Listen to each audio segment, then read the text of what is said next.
You bought a scratch ticket as a joke. You weren't even supposed to stop at that gas station. Your GPS glitched. You pulled over.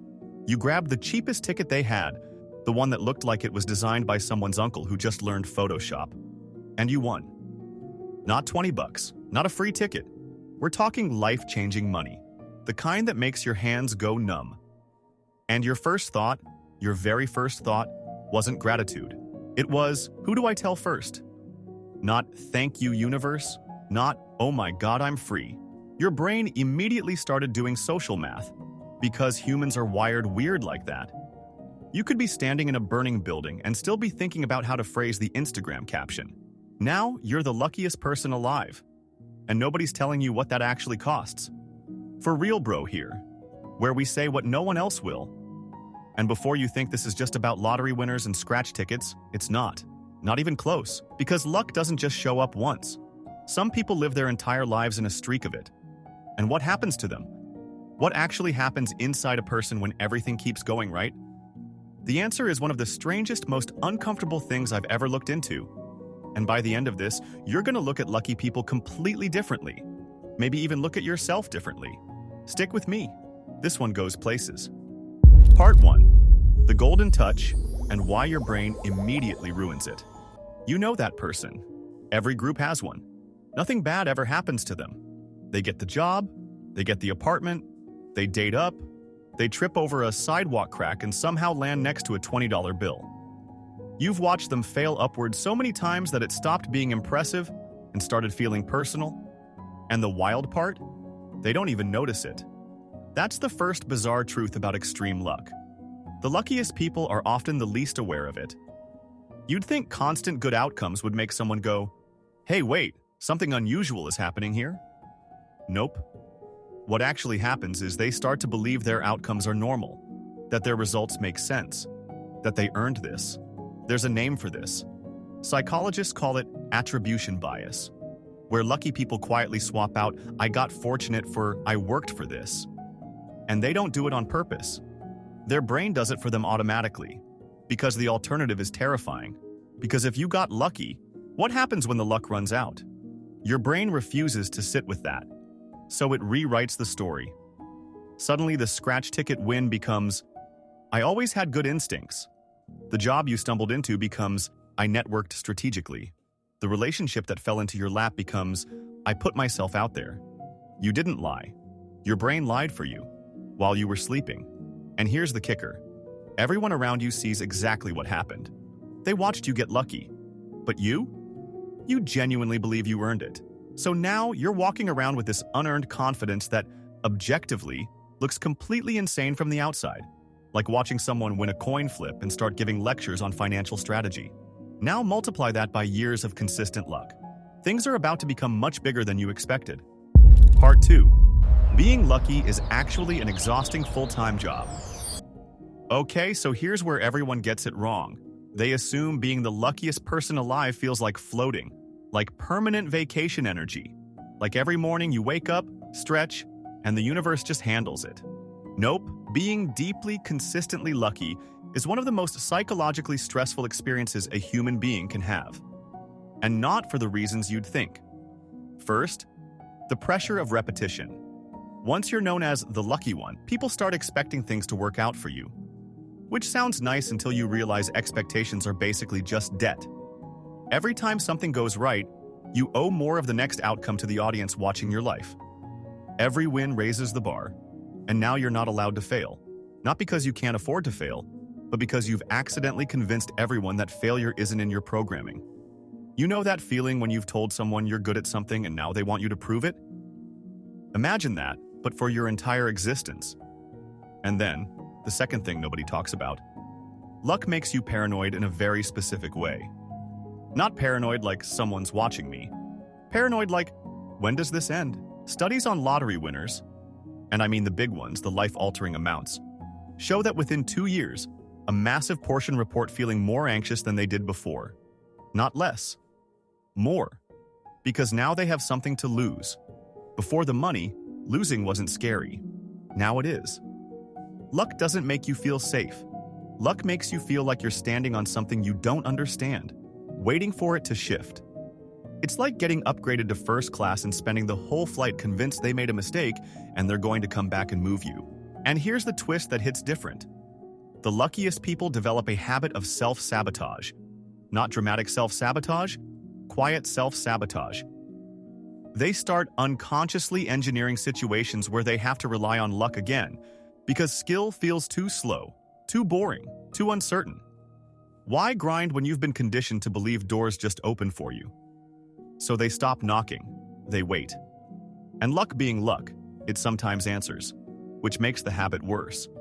The thing helping you may also be destroying you. Part 3. The invisible cage. You built by winning too much. Here's a thought that's going to mess you up a little. What's the worst thing that can happen to someone who's always lucky? Losing? No. Getting a bad outcome? No. The worst thing that happens to chronically lucky people is they become completely unable to recover from normal setbacks because they never had to. Failure is a skill. And skills atrophy when unused. When you're the luckiest person alive, you skip the part of life where things go wrong and you figure it out anyway. You skip the embarrassing fumbles, the rejected applications, the relationships that ended badly, the job that didn't work out. And those experiences, as garbage as they feel, are actually installing software in your brain. Resilience software. Perspective software. The kind that says, I've been through rough stuff and I'm still standing. Lucky people don't have that installed. They have a different operating system, one that runs smooth as long as the luck holds. But the second it doesn't, system crash. There's a psychological term called fragility by success, where people who've only experienced winning develop an exaggerated fear of losing that's completely disproportionate to the actual threat. A normal setback feels catastrophic to them. A rejection that a resilient person shrugs off in 3 days can spiral into an identity crisis for someone who's never been told no. And now, and this is the part that gets genuinely dark, the lucky person starts avoiding anything where luck can't save them. They stop taking real risks. They only play games they're pretty sure they'll win. They stay in comfortable situations longer than they should, because somewhere inside them they know, if I enter unknown territory, luck might not follow. You are now trapped inside something you thought you wanted. You wanted the golden touch. You got it. And now you can't leave the things it touched because everything outside that circle feels dangerous in a way you can't explain to anyone without sounding ungrateful. And nobody will feel sorry for you. Because you're the lucky one, remember? Part 4. The part where lucky people accidentally become their own villain. So now you're living inside your own myth. You're the lucky one. People reference you in conversations. Someone somewhere is definitely using your life as a reason they feel bad about themselves at 2 a.m. Congratulations. You've become someone else's main character problem. And here's where the self-sabotage stops being quiet and starts getting loud. Lucky people, consistent, long-term lucky people, develop what I can only describe as a subconscious need to test the luck. They make decisions that don't make logical sense. They take on risks they didn't need to take. They blow money they should keep. They end relationships that were working fine. And they genuinely believe they're being bold. They're not being bold. They're feeding the machine. Because somewhere deep in their psychology, luck has become their identity. And the only way to confirm their identity is to put it on the line again. So they manufacture situations where they need to get lucky, just to feel like themselves again. It's the same psychology as someone who only feels confident right before a big moment. The calm terrifies them more than the chaos. And here's the thing nobody says to lucky people's faces, you are not fun to be around. Not because you're a bad person, because you're accidentally demoralizing. When nothing goes wrong for you, being around you is a constant reminder that everything can go wrong for someone else. Your wins feel like other people's losses even when they're not connected at all. You walk in with good news, and the room does that quiet recalibration where everyone adjusts their feelings and acts happy for you. They are not happy for you. They are performing happiness for you, while calculating whether or not their life is broken. And you don't even notice. Because lucky people are also, structurally, slightly less empathetic, not by choice, but because they've been insulated from enough pain that pain doesn't fully register the way it does for everyone else. They understand it academically. They've just never really sat inside it long enough for it to rewire them. There is one final truth nobody saw coming. Part 5. Luck was never about winning. It was about what you do when it stops, okay? Here it is. The thing I didn't expect to find when I went deep on this: luck, at its core, isn't actually about outcomes. And I know that sounds like something your aunt cross-stitches onto pillows, but stay with me because this isn't that. The research on long-term lucky people, the ones who sustain good outcomes over decades, not just years, shows something that completely flips the script. They're not luckier because good things happen to them. Good things happen to them because they notice more. There's a psychologist named Richard Wiseman who spent years studying luck. He gave self-described lucky and unlucky people the same newspaper and asked them to count the photos inside. Unlucky people took 2 minutes. Lucky people took seconds, because on page 2 in massive font, it said, "Stop counting. There are 43 photographs." Unlucky people were so focused on looking for what they came to find that they missed the giant thing sitting right in front of them. Lucky people aren't luckier. They're wider. They're scanning more. They're less fixated. They're open to outcomes they didn't plan for. And that openness, that relaxed, ungripped way of moving through situations, means they stumble into more good stuff because they're not walking with blinders on. So here's the realization that's going to either liberate you or annoy you, depending on your mood. The luckiest person alive isn't lucky because the universe chose them. They're lucky because they're not as attached to what they planned as you are. They're willing to take a left when they expected a right.